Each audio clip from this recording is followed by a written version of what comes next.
Into the Upland Rookie, a podcast presented by Upland Brits.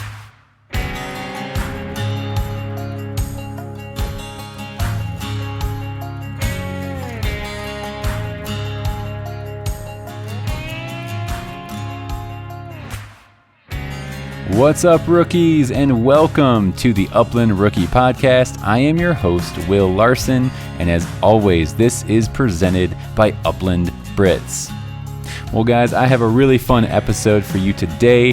The two most important things when we are upland hunting, or I guess three most important things, are a dog, a pair of boots, and a shotgun. Yes, I'm going to dive into a couple shotguns that I have used, I carried in the field, give you some of my thoughts, or a quick review from a non-gun expert, just a regular guy who enjoys guns, and also talk a little bit about ammo. So I hope this episode can be helpful to you in some way.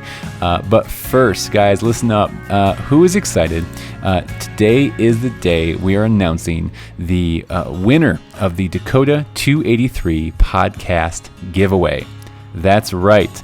This giveaway has been open for about 2 months. So I started this on the Upland Rookie Podcast Instagram account, and it's been so fun and also a lot of work collecting entries, the bonus entry aspect.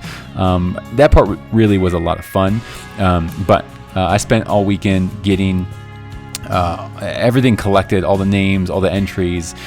So just a reminder, if you shared that social media post, you liked it, you tagged a friend, your name got entered once into the drawing. Okay. If you sent me in a story, or some people sent me in a video, just sharing your upland story, sharing your journey in your own words, like how you got started, what keeps you going in the uplands, your name went in the hat an extra 5 times. Okay. Then some of you you followed the instructions to do an Apple Podcast review. You left a review. You screenshotted me your review entry. Your name went in the hat an extra 2 times. So some of you have names in the hat just once, and some of you have your name in the hat 10 or 12 times. So I think only a few people did every one of those steps. Some people did the basic entries, and then some people did the bonus entries of sending me in a story. So thank you so much, guys. I've had a lot of fun reading through some of your stories on how you got started upland hunting. At the end of this episode, I'm going to read another one.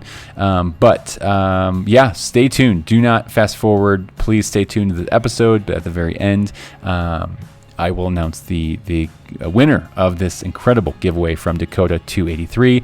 Greg and the Dakota team, thank you so much just for allowing me to do this, giveaway with my listeners. I really, really have had a lot of fun with it, and I hope every one of you have as well. At Eukanuba, they believe that peak performance is what happens when a dog's natural athletic ability is shaped by training and unleashed by nutritional science. That's right, guys. I am feeding all 3 of my Brits Eukanuba Sport 30/20 blend. Amazing food. I was actually just at my vet this morning, and he was asking what I'm feeding Win and what I'm feeding the rest of the dogs. And I told him Eukanuba Premium Performance, and he said, great choice. That food has everything your dogs need, just high protein, nutrients, probiotics, you name it. It's just a very, very well-rounded food. And so that's coming straight out of the mouth from a vet. So I feel pretty good about it. I think my dogs do too, but you guys should definitely check it out. EukanubaSportingDog.com to learn more. All right, and I also want to go over a couple of my affiliates. Dakota 283, guys, you know I love them.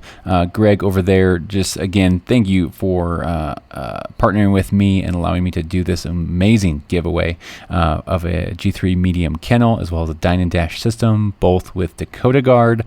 Could not do this without you. You guys have just put forward these products and allowed me to give them away. So really, really has meant a lot. But guys, if you are going to be buying anything from Dakota, please go ahead and use my promo code TUR10, 10% off your order at Dakota283.com. Check out their website. That code applies to anything on their website. So make sure you get on that and use that code soon. cable gangs. You guys have heard me talk about cable gangs. I post them, tag them in my stories, things like that. Great system. I haven't gotten all 3 of my dogs out on it yet. Wynn has been out on one, just not my system. So she's used to the chain gang system, but I just haven't had the time, been running around like crazy these last couple weeks. So, but hit up Brennan, Instagram or Facebook, and just mention the podcast. You're going to get a choice of a free drop or a free tether. So take advantage of that. Just mention the podcast to Brennan when you reach out to him. He also welcomes custom orders. So if you got something custom in mind, custom length of the main line, custom length of the drop, talk with Brennan. He will get you hooked up, okay? Lastly, OnX Hunt. Guys, if you are not using OnX Hunt right now, you're missing out. I'm just going to say you are missing out if you're not using OnX right now. Guys, I'm using OnX throughout the year. I'm using it I use it today. Today is, July something, and I use it this afternoon, looking at some new areas up in Montana. So, guys, I'm using it throughout the year. I'm using it for turkey hunting, big game hunting, when I do that, but finding public lands to run dogs, all sorts of things. So check out OnX Hunt. Use a promo code I have with them. That's TUR20. It's going to save you 20% off your subscription with OnX Hunt. I just do the yearly subscription. Cost-wise, it kind of works out better for me. And you don't have to think about then the whole month-to-month thing. They have that option. If you want to go month-to-month, that's great. But I just find it easier to do yearly subscription. And then I do it for all the states because I just love poking around at Kansas, Utah, Arizona, Montana, all those places that I want to hunt. I'm looking at very, very regularly. So check out OnX Hunt. All right, here we go, diving in to our episode all about shotguns. I'm going to dive in and just give you my personal thoughts on 4 different guns that I have personal experience with. I'm going to give you some of the things I like, some of the things I don't like, just maybe even some of the memories that I have with these shotguns that mean something to me. Maybe you're in the market for a new shotgun. Maybe what I share here could be helpful to you, steer you in the right direction, but always feel free to message me on Instagram. Love to talk, not just bird dogs, but gear, shotguns, all that kind of good stuff. And towards the very end, I will go over ammo a little bit, just again what I'm using, what I've experienced firsthand. I am by any means, no gun expert. I might even call some of the parts incorrectly. So if I use incorrect terms or if I don't know, if I'm trying to refer to something and I stumble for words, please forgive me. I am just no gun expert. I enjoy them. I like them. No Nick Larson. And no, we're not related. He's an ON. I'm an EN. We are not related. I get that question all the time. But anyways, he is a gun expert, I would say. Really knows shotguns, especially classic shotguns. So I'm just a regular guy giving you my experience on a couple shotguns I have experience with. Without further ado, we're going to get in. I'm holding a very heavy shotgun right now. I'm not going to lie. This is, okay, I'm going to get sentimental here off the bat. This is my first ever shotgun that I'm holding right now. My dad actually bought this for me. I don't even know how old I was. I was a little older, actually. Late teenager years. Maybe 17 or 18, maybe 19. I don't know. I was definitely older. This is it's a camo. I think it's the Real Tree Max 5 or Max 4 or something like that.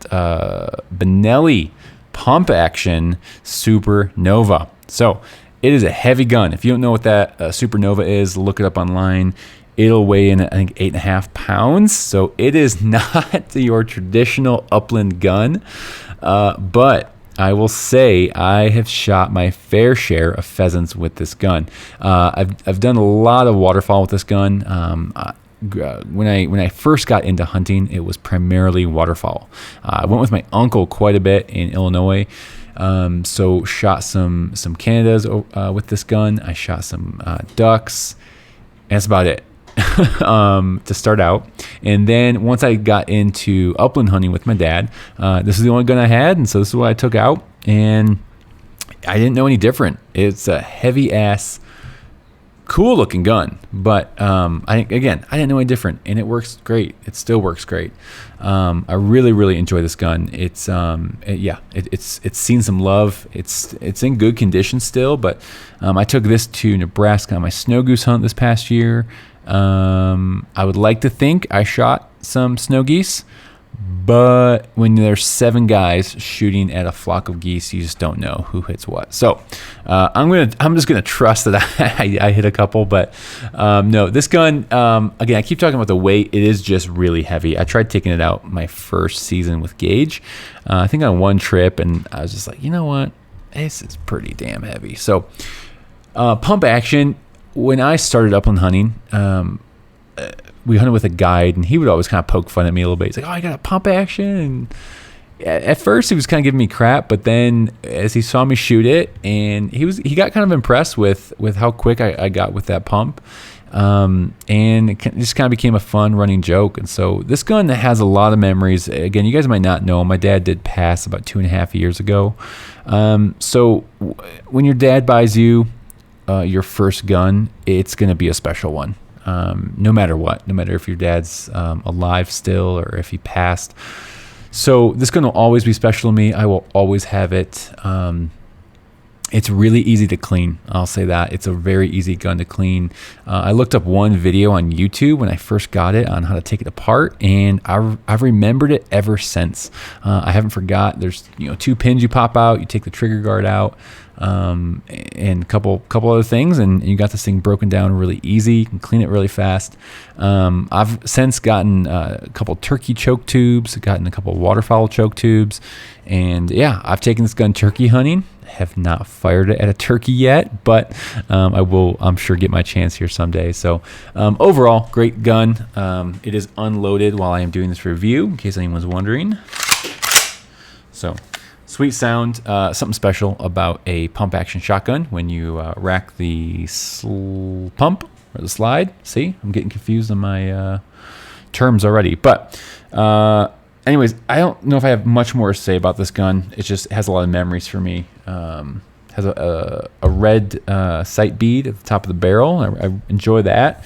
Yeah, seen some love. So I'm going to move on to my next gun. I'm going to go with, okay, this is an interesting one. I actually have not shot a bird with this one, but this is a gun a friend of mine actually gave me a few months ago.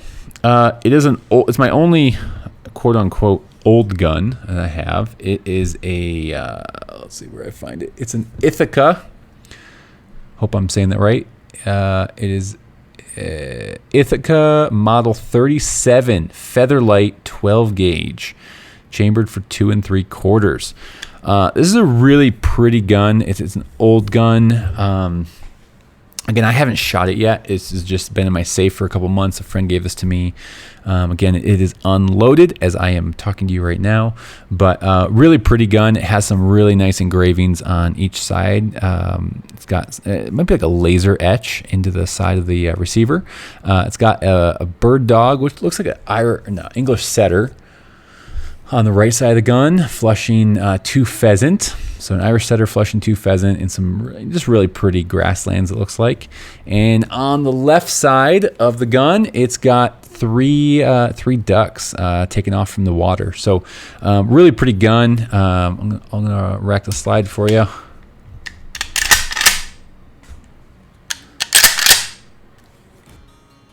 On this episode, I want to welcome on a brand new sponsor of the podcast, Trinity Bretons. Trinity Bretons is the home of the Épingle Breton, also known as the French Brittany. All Trinity Breton dogs are from champion bloodlines that are field tested and family approved. For 32 years, Trinity Bretons has worked to offer you the best bred Épingle Bretons in the country. Period. Now offering the new Trinity Upland Academy to help each Trinity Breton client attain and develop the highest level of training available with George Hickox.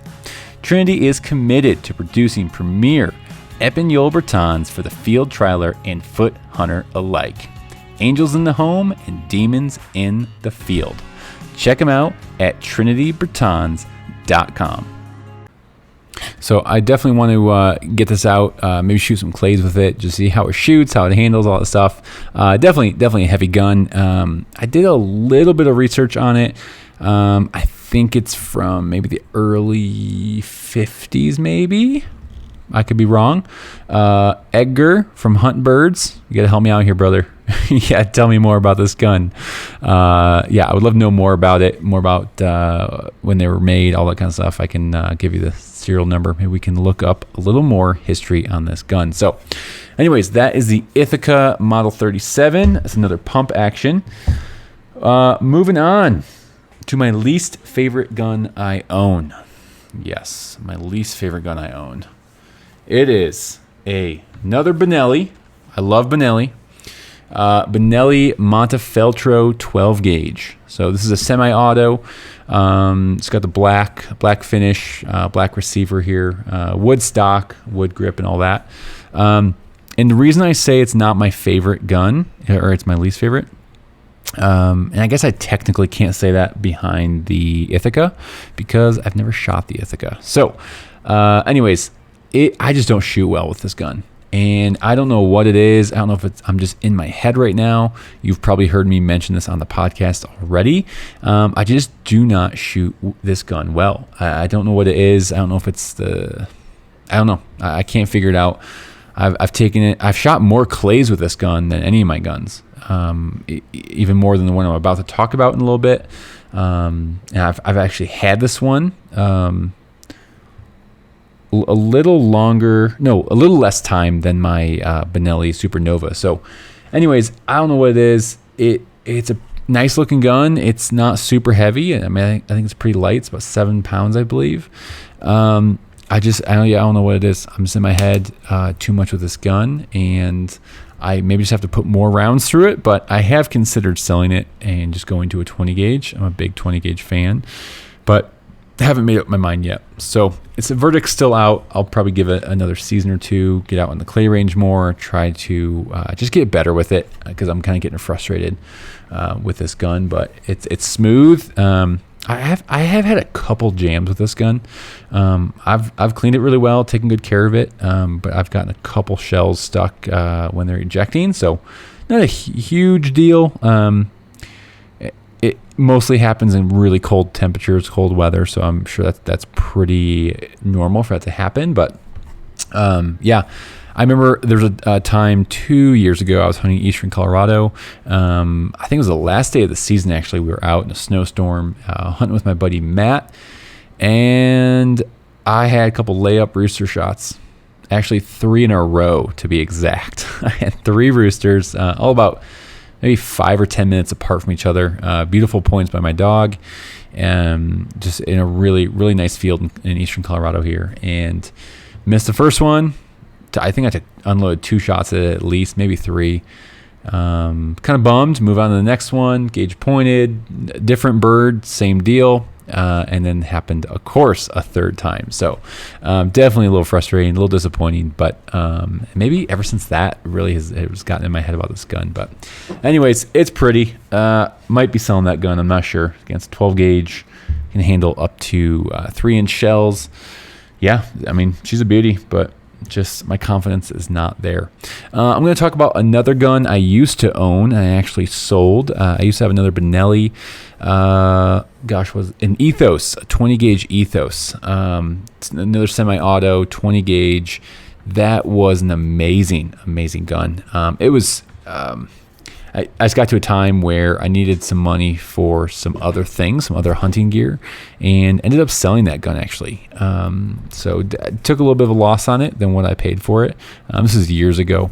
But while I had that gun, that was such a sweet, very light gun. I just really enjoyed it. I definitely kind of miss it. I shot it really well. I was accurate with it. I was confident with it. So maybe someday I'll pick up another one, but with family and 5 kids, dogs, all that kind of stuff, it's an expensive gun for sure. And I think guns are great, and you know, the more you pay, I mean, sure, you're going to get some other looks and better graded wood and all that kind of stuff, but to me, I'd rather invest that money honestly into my dogs or other gear I like, or invest that money into trips I want to take, things like that. So just for me, I don't put a huge value, I guess, on really expensive guns. So again, that's just me. I think I like to have, yeah, Benellis are maybe a little bit expensive guns, and I enjoy them. I like how they shoot, all that kind of stuff.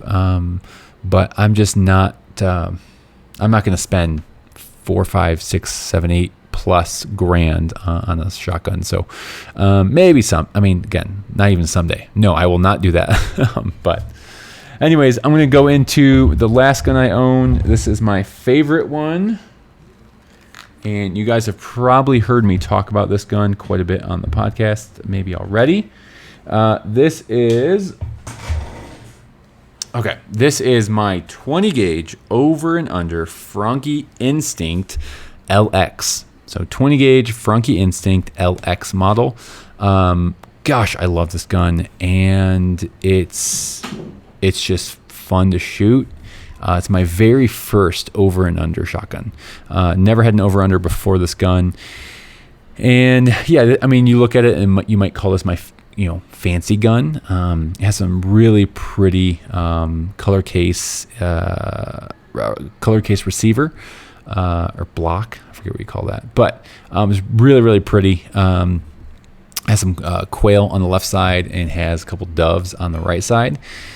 Gold trigger. The wood's not my favorite. You might have heard on the episode I did with Matt Davis. He actually he has this gun, and he refinished the wood. He sanded off the grip and made it a straight grip stock, English or Prince of Wales. I forget what you call it, but so he really hated the wood that much, where he refinished it, cut the pistol grip down. And it looks beautiful, but mine just as is from the factory.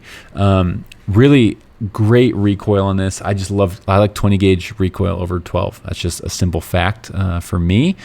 Again, that might be part of the reason why I shoot a 20 gauge better. And I'm a big believer, guys, if you are confident in your gun, if you're confident in your shot, that it doesn't matter if you're shooting a 20 gauge or a 12 gauge at a pheasant. I just do not believe that.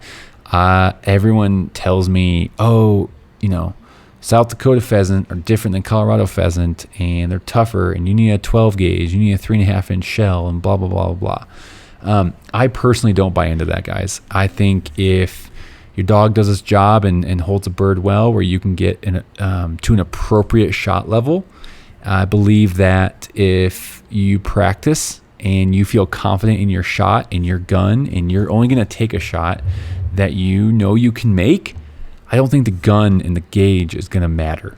I really don't. Some people may fight me on that or message me about that. That's fine.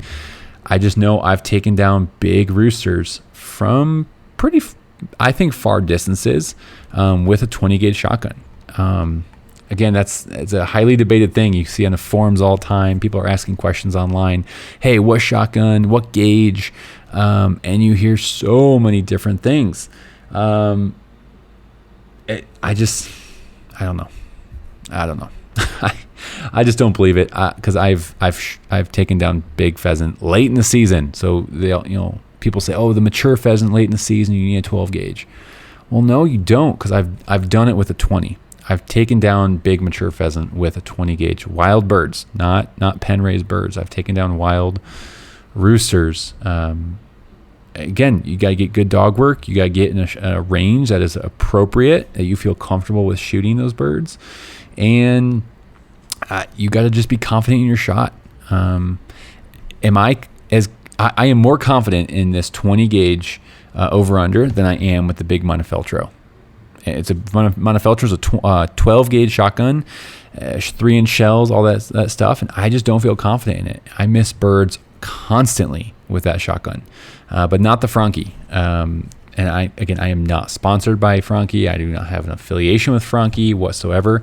And I necessarily don't even think it's Franchi. I think it's a 20 gauge. That's what I contribute all this too is what I'm saying. It's just I feel comfortable with a 20 gauge over a 12. And if anyone wants to argue and say you can't take down pheasant with a 20 gauge shotgun, that is complete bullcrap. Let's go out to the field and see what happens with the birds. I think, again, it all comes down to confidence. So anyways, I'm rambling now. I'm sorry. That's just my little tangent. I'm just looking at my Franke right now and just kind of examining it.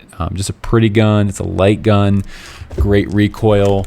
It does not have the magnetic shell ejectors like the CZ does. I think CZ has those magnetic in the extractors or ejectors, so they don't go flying out, or if you have your gun broke open, those shells aren't going to come slipping out. So, I mean, that's pretty nice. I think I would like to pick up a CZ over under next, maybe just test that out, see what I think about it. But the Franke they eject some pretty well, pretty powerfully after I shoot. Again, I try to keep my shells, collect my shells after I shoot. So I'm actually putting my hand over where the shells come out and kind of grabbing them and then throwing them in my vest to dispose of later. So really, really like that about an over-under. Someone asked me a while back, like, hey, what do you think about getting your first over-under? Like, is it I think they asked me, like, is it needed for upland hunting? I said, definitely no. But I did say it's nice. I think it's a kind of that timeless classic feel. Goes back maybe to tradition, like traditional kind of gun. It feels nice carrying it over under in the field, uncasing it from the truck and getting your bird dog out, putting them on the ground and just starting to walk with a broke open over under. When your dog gets birdie, you kind of know your dog and what they look like, and you're going to open up that shotgun and you're going to be ready for those birds to come popping up and for your dog to go on point. So it is a cool feeling. Is it a must-have for an upland hunter? Absolutely not. Their pump actions are great. Semi-autos are great. There's so many great choices out there. I do like the feeling of carrying over under. Shots, number of shots. Obviously, you're only going to get 2 shots with a side-by-side or an over-under or double gun. Is that a big downside for me? Originally I thought it was. Originally I thought I was going to miss that third shot. I thought, I need that third shot. It was kind of like a safety net, but I don't know what it is. I'm okay with just having 2 shots now. The bird might win a couple rounds. I might win a couple rounds. It's just going to be the way it is. If I can't get that rooster down or that chucker or that sharpie or that sage grouse or whatever I'm hunting, if I can't get that thing down in 2 shots, good job, bird. Good job. You won that round. I'm going to reload and I'm going to get that dog and we're going to go find you again. So not a huge deal for me. At first, I was pretty concerned about it when I got an over under and I heard all these guys talking. Oh, you need that third shot and blah blah blah. Sure, it'd be nice to have sometimes. It is nice sometimes when I am carrying the semi-auto, but is there something about that timeless classic over under shotgun that is just really really special? Having those 2 shots is really fun. The gold trigger on this Franke, I could stare at it all day. My dad had an over under growing up, and it had a gold trigger, kind of very similar to this one. And it's just, again, some of those subtle memories, guys. I don't know what it is in shotguns that can just make us get really nostalgic, and it brings a lot of memories back. Unfortunately, when my dad passed, it's a long story, but I did not get any of his shotguns, and I'm sad about that, but I'm also not to some degree. I have that Benelli that he bought me, and for some reason this Franke I'm holding in front of me, it just reminds me of my dad for some reason. I don't know what it is. When him and I started pheasant hunting, I was older, and I saw what gun he was carrying. I saw it was an over-under, had a gold trigger, and I don't know. It just reminds me of him. It's a really special gun. I bought this one on my own. This was not connected to him directly, but There's just something about it. It's a really fun, special gun. Lightweight, easy to carry. So yeah, I shot last year. I shot quail, roosters, and sharptail with this gun, and shot a lot of clays with it. That's one thing I want to touch on is clay shooting. I'm guilty of it. I need to get better at going out to the clay range and shooting more. I need to just do that more with my Franke. I need to do it more with my pump, my other guns, just to be a better shot. I want to be a better shot, and there's no better way to get better at something than to practice. And I am 100% guilty at not doing that enough. I am training my dogs way more than I'm spending and investing in my shooting. So that probably contributes to my missed bird opportunities that I've had over the last several years. So shame on me for not getting out there. But that's something I need to do this year. We're end of July, early August right now, and there's still time to get out there, get to the range. If you can have or find some target ammo, get out there, practice. It's only going to make you better. You spend so much time and effort and money going on a hunting trip, getting your dog ready, and it definitely would be a shame to miss because of poor shooting. So that's definitely an encouragement of mine to everyone out there. I'm including myself in that as well. The other thing I would say is something you can do at home during the off season, getting ready for season, is just practice mounting your gun. Just practice in the garage, in your room, or whatever it might be. Unloaded, just practice the mount. Practice the mount slow. Practice it fast. Just do it over and over again. See where that mount's coming. I'm by no means an expert in like how it should mount to you properly. I'm not going to get down that road because I just don't know. But regardless, I think it's good to just practice that motion. Get it in a spot where it feels comfortable. Where it just doesn't snag on clothes. Try it. Wear different clothes. Wear your hunting vest. Wear a sweatshirt. Wear something you're gonna wear out when you're hunting this year. And just again, repetition. Practice is gonna make perfect. So that gun mount's gonna be smooth. It's not gonna be jerky, and the barrel's gonna be swinging all over the place.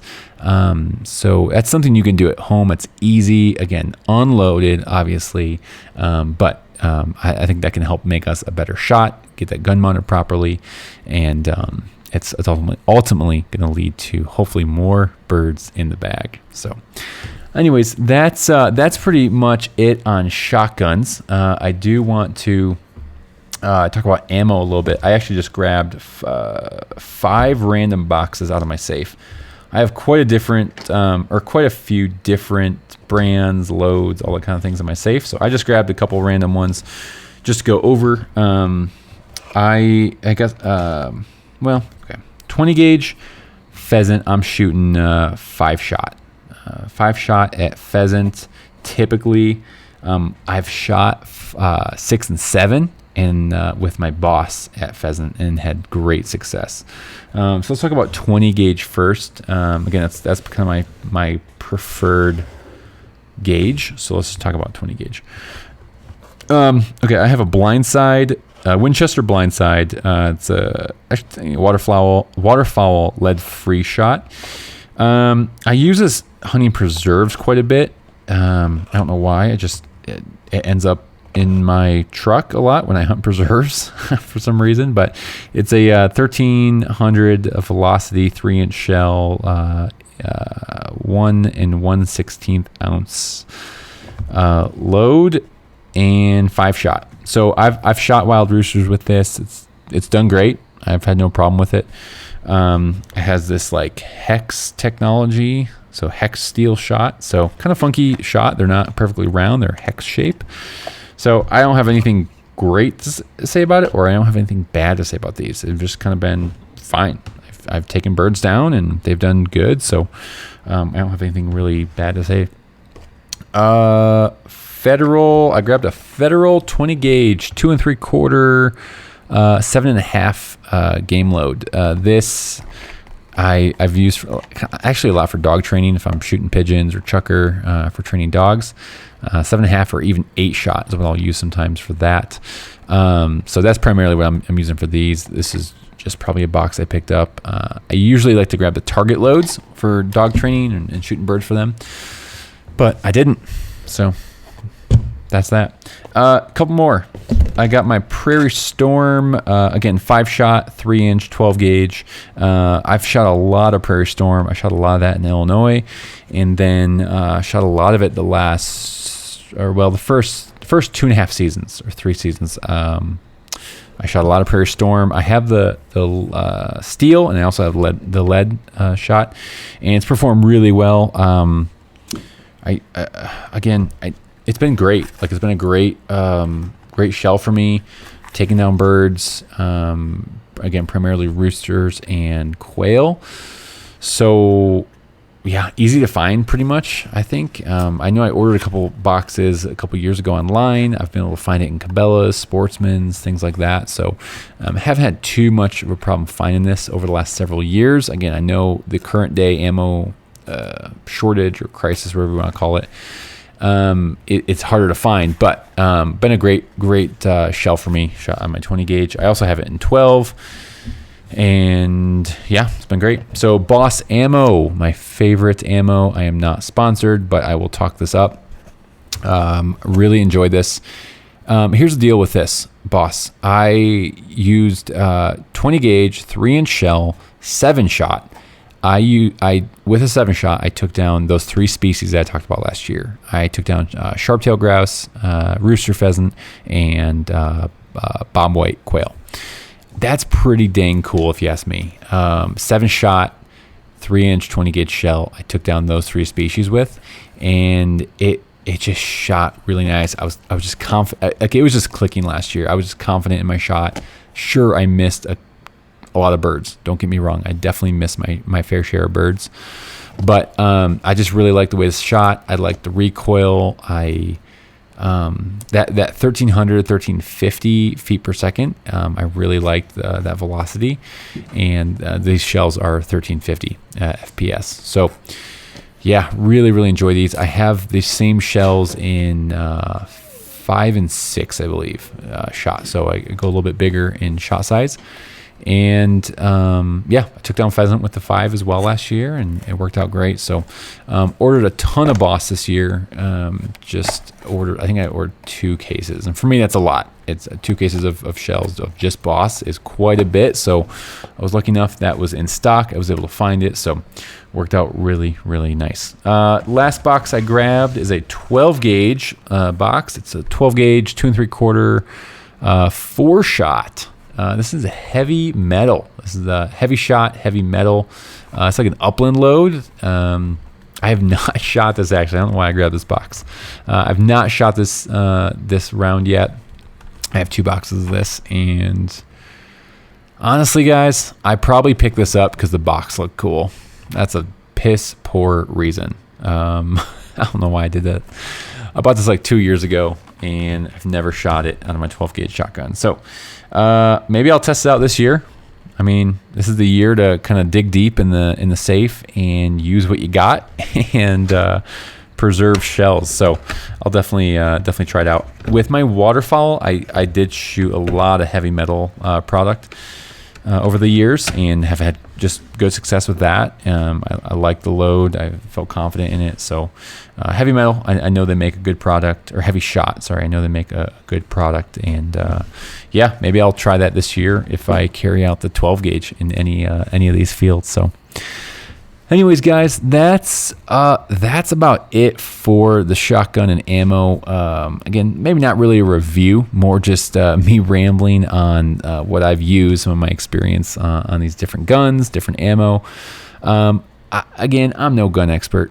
I enjoy them. I enjoy the dogs and the experience of hunting probably more than the shotguns themselves. I appreciate them for what they are. I think they're beautiful to look at. There are some really nice older guns that are, again, pretty to look at, and they have some really cool history and stories. I think that's really awesome. But my Frank Instinct, I think it was 12 or 1300 maybe when I bought it. And for me, that was a lot for a shotgun. That Benelli Ethos is the most expensive gun I bought. And I ended up selling that years ago.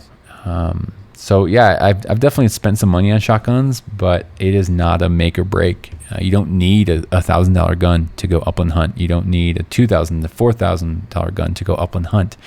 You just need a shotgun. If you want to shoot birds and upland hunt behind your dog with your friends out in the uplands, you just need a shotgun. And that can be accomplished with my buddy Matt. He shoots a Remington 870 he picked up 4 years ago when he started, and that's a great gun. It's like $400 maybe, if that. And they've been making those for a long time. They're very proven. So there are so many good options out there of quality shotguns that'll help get you out in the uplands, get you maybe your first bird this year. Maybe you're heading into your first year and you're all excited, and the last piece of gear that you need to pick up is a shotgun. So do your research, but don't get hung up on the price. Just get something that works for you, that shoots. That's all you need. Pump actions are great. They're a little bit more less expensive. When you go up to semi-autos or even some of the over-unders, they do jump up in price. So maybe if you're looking to pick up your first shotgun, maybe look into pump action. Maybe look into an 870. Maybe look into Benelli, a Franke, Savage. There's lots of Mossberg.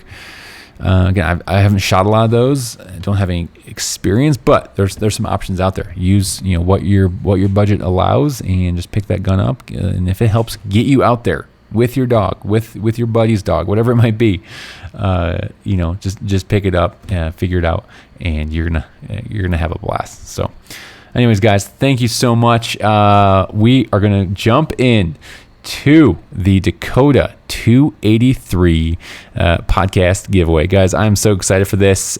So just a little background. This is a lot of work. I went through the entire Instagram post and wrote all your names down. If you followed the rules you tagged a couple friends, you made a comment, you liked the post, you shared the post. That was a lot of work to track down. So you were entered. So your name is in this dog bowl in front of me. Then any of you that sent in a story of your upland hunt experience or how you got started, your name went into this bowl 5 extra times. If you did a Apple Podcast review and screenshotted me your review you wrote, your name went in the bowl an extra 2 times. And then a couple of you sent in videos, basically the same concept as your upland story you wrote in, but you did a video version, your name went in the hat an extra 5 times. So lots of you have your name in this bowl many, many times. Some of you, your name's only in here once. So this is going to be fun. I am, my daughter cut all these out. We put them in the bowl a little bit ago. I am rummaging around, shuffling them up right now. And I am going to close my eyes. I'm going to make this official. And I'm going to pull a name out and announce it here on the podcast for the Dakota 283 podcast giveaway. And the winner is Upland Nash. You have just won the Dakota 283 podcast giveaway. Congratulations. That is super exciting. So here's what's going to happen. I kind of want you to find out you won on the podcast. So I'm going to wait. This is going to release on Tuesday, August 3rd. I'm going to wait to contact you until probably later on Tuesday. I want to give you an opportunity to listen to the podcast, find out you won via here, and then I'll contact you and we'll get all the details figured out with Dakota and get you to pick out your Dine and Dash or Dash watering system, as well as your G3 medium kennel, both items with Dakota Guard. So congratulations. Hey guys, that was a lot of fun. Thank you for putting up with this podcast giveaway the last several months here. A lot of great feedback, and what I gained from this mostly, honestly, is the stories. A lot of you wrote in stories that I will be reading still on the podcast in the several weeks or months to come. I think it's just really cool hearing how and why you got started. I've said this before, but there is a lot of power in each of our stories. We come from so many different backgrounds and different upbringings that we all didn't come from this farm hunting family. Some of us did, and that's awesome. Some of us got into this later in life. Some of us started as kids or whatnot. So that's what I got out of this. I think I really most enjoyed hearing your stories, hearing what inspires you, what keeps you going. And a common theme is the dogs. To be honest, a common theme is bird dogs are kind of the common denominator that hooked you in, that kept you going. I know that's true for me. The dogs really sucked me in, pushed me, kept me going, and keep me going to this day. So I got a lot out of this giveaway, guys, more than you even know. Thank you, everyone who participated. Thanks for sharing the stories, the commenting on social media, all that. Really meant a lot. It was a lot of fun to do that. We will definitely maybe do another one like this in the future. But go over to Dakota 283 if you are still in the market or you need a kennel, you need something from a product from Dakota. Go ahead and make sure to use my promo code TUR10 for 10% off your order at Dakota283.com. Guys, that's all I got for this episode. I hope you enjoyed. I hope you picked something up and learned something inspired you, something is making your brain spin a little bit. Hopefully my gun talk wasn't too boring for your ears, but it's fun just kind of going over some things, talking gear with all you. So anyways, guys, that's all I got. Until next time, remember, if you are not fortunate enough to hunt with or own a Brittany, any bird dog, literally any bird dog, is better than no bird dog. Go put some miles on those boots and have fun. All right, guys, until next week, take care.